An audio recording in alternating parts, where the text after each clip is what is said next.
एक अनन्या नावाची मुलगी होती. सर्वांना खुश ठेवणं जणू काही तिचं मिशनच होतं.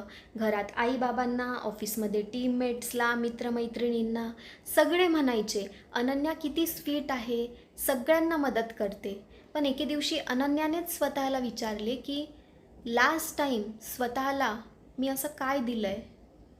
उत्तर मिळालं, काहीच नाही.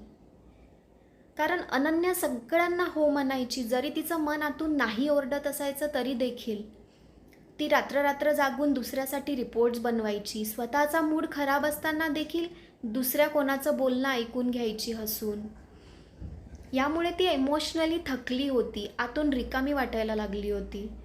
एकदा तिने मिररमध्ये पाहिले तर डोळ्यांखाली काळी वर्तुळे, चेहऱ्यावर जेन्युइन स्माईल मिसिंग होतं. त्या दिवशी तिने ठरवलं की आता बस झालं, आता माझ्या हॅपीनेसची रिस्पॉन्सिबिलिटी मी स्वतः घेणार. आता मी सेल्फ लव्हवर फोकस करणार. कारण सेल्फ लव्ह हे सेल्फिशनेस नाही, सेल्फ लव्ह म्हणजे सेल्फ रिस्पेक्ट आहे, हे तिला कळून चुकलं होतं. या गोष्टीतून आपल्यालाही हेच शिकायचं आहे की self love is not selfishness. कधी तुम्ही स्वतःसाठी वेळ काढता, स्वतःसाठी डिसिजन्स घेता, त्याचा अर्थ असा नाही की तुम्ही सेल्फिश होत आहात. ते तुम्ही स्वतःची काळजी करत आहात, हा अर्थ त्याचा होतो.